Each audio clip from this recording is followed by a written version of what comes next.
This is a fantastic and stunning story, and it relates to the now, I guess I'll say six or more allegations of sexual assault against the Alabama Republican Senate candidate Roy Moore. When there are sexual assault allegations generally, you always have this faction that likes to say the allegations are made up. We can't believe the allegations. But there are also some who are more specific, and they say it's not that the women aren't credible as a general thing.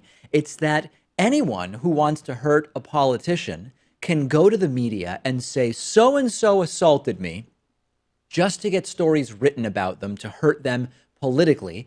And the argument is from some, particularly on the right, that the media, whoever the media is, are just so eager to publish this type of story that they will do it on the say-so of one alleged victim without actually trying to fact check or do background research. And the truth is that when the Washington Post published the stories of women who said we were sexually assaulted by Roy Moore, many right-wingers did exactly this. They were very quickly writing it off as, oh, it's the Washington Post doing a political hit piece to hurt Roy Moore in the election. The right-wingers pointing out, oh, Amazon or Jeff Bezos owns the Washington Post and he's a big left-winger. I don't even know if that's true, actually.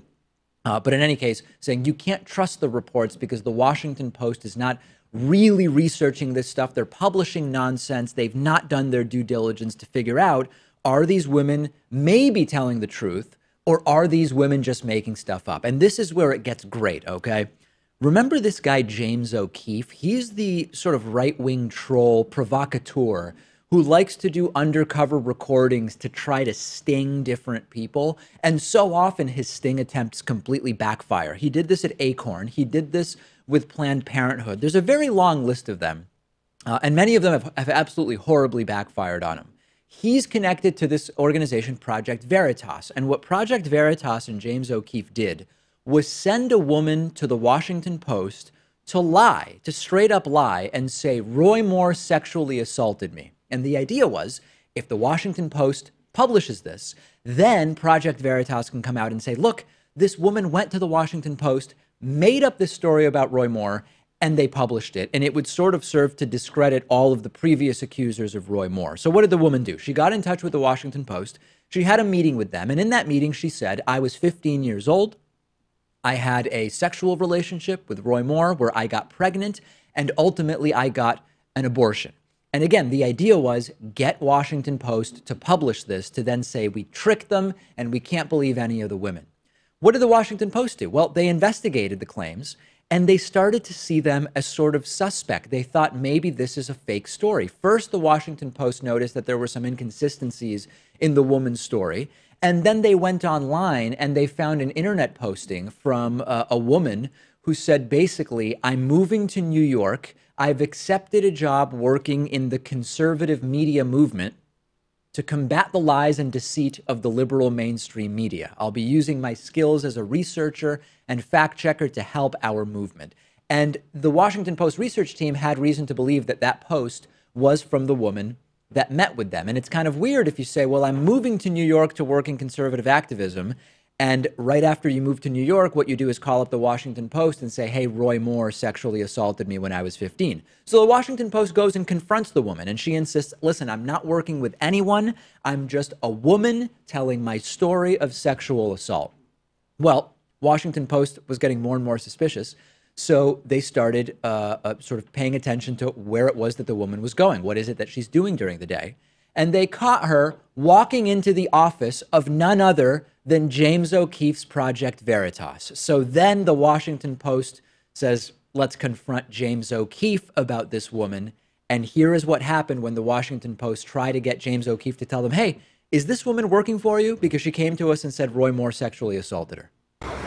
Thank you very much, so have a great day. Well, I have a question for you guys. No, that's okay. Thank you. Well, here's the deal. So the other night, Wednesday night in Virginia, there was a woman who approached... Do you like our utilizing our techniques? Have you been inspired by Project Veritas? No, we just wanted to confirm that the woman we believe is Jamie Phillips works for Project Veritas. She showed up here this morning. I think it's really cute that you guys are borrowing our techniques. That's okay. So just So it was a design then? We're busy right now. Well, here's the problem. We're running into a meeting. Someone Here's the problem. approached the Washington Post reporter Yeah. saying that she was impregnated by Roy Here's Moore. the problem. Was that truthful or was Here's that the problem. not? The problem is we're busy. So if you'd like to make an appointment, please call our office and make an appointment. Okay, I can do Thank that. you. So Can we talk today? Thank you. If you're not involved, you pretty easily just say, no, we don't know who that is. We don't know what you're talking about. You don't do this. And then there was a follow-up, and James O'Keefe was asked, are you working with Roy Moore in some capacity? And he also didn't answer that. So as a result, what has the Washington Post done? Well, they've published the woman's off-the-record comments, which include her original contact with the Washington Post saying she has something, but she needs to keep herself safe. And the entire story just basically completely fell apart. This was a clear sting operation to make the Washington Post seem as though they will report any allegation of sexual assault.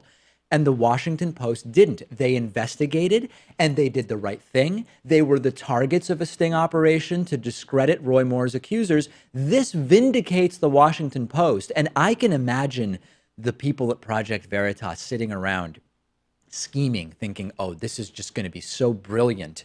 And then it completely blows up in their face. And the real problem, this is what concerns me, is that some people will misunderstand the story and they'll misunderstand the headline, and they will think that the stories about Roy Moore that have previously been published were all false. Because when you look at some of the headlines for this story, a woman approached the Washington Post with dramatic false tales about Roy Moore.